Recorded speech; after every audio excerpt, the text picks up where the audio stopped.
ආදරණීය දවසක් වේවා. ඔයාලා හැමෝම ආදරෙන් පිළිගන්නවා නිරායස YouTube channel එකට. අද මම ඔයාලට කියලා දෙන්න හදන්නේ හාල් පිටි අවුරුද්දක් උනත් කල් තියාගන්න ක්‍රමයක් ගැන. හරිම ලේසි ක්‍රමයක්. මේ ක්‍රමයේ තෙත හාල් පිටි වලට හරියන්නේ නැහැ. මෙන්න මේ වගේ වියලි හාල් පිටි පැකට් වලට තමයි හරියන්නේ. ඒ වගේම ඉන්දියාප පිටි වලටත් හරියනවා.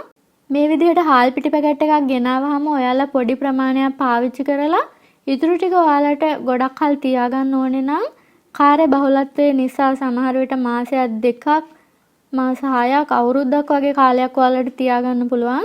ඉතින් ඒකට කරන්න තියෙන්නේ පොඩි දෙයයි. හාල් පිටි අරගෙන ඉවර වෙලා මෙන්න මේ විදිහට හුලං නොවදින විදිහට හොඳට ගැට ගහන්න ඕනේ.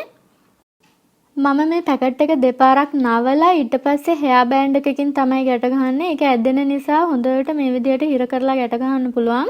ඔයාලට මේ වෙනුවට රෙදි පැටියක් ගන්නත් පුළුවන්.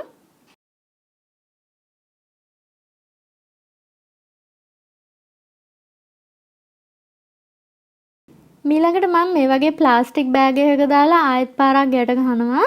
ඉතින් මේ වෙනුවට ඔයාලට හුලං වදින්නේ නැති පොඩි ප්ලාස්ටික් කන්ටේනර් එකක් උනත් ගන්න පුළුවන්. ඊළඟට මම මේක ෆ්‍රිජ් එකේ පහළ කොටස දානවා. මේ අයිස් බැඳෙන කොටස නෙවෙයි පහළ කොටස. ඉතින් මේ වගේ දාලා තිබ්බහම ඔයාලට අවුරුද්දක් වගේ කාලයක් තියාගන්න පුළුවන්. ගුල්ල ගහන්නේ නැහැ, පණු කැදලි හැදෙන්නේ නැහැ.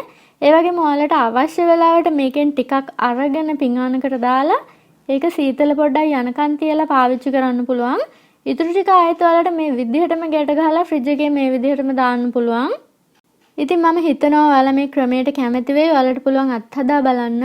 ඒ වගේම මේ ක්‍රමය කරලා ඊට පස්සේ ඔයාලා මාසෙකින් දෙකකින් තුනකින් හෝ අනිවාර්යෙන්ම ඇවිල්ලා කමෙන්ට් එකක් දාන්න. මේ දේවල් ඔයාලට උදව්වක් වුණාද කියලා. ඉතින් තවත් අපි වටිනා වීඩියෝ එකකින් හමු වෙමු. අටත් ඔයගේ පවුලේ හැමෝටම දීර්ඝායුෂ වේවා.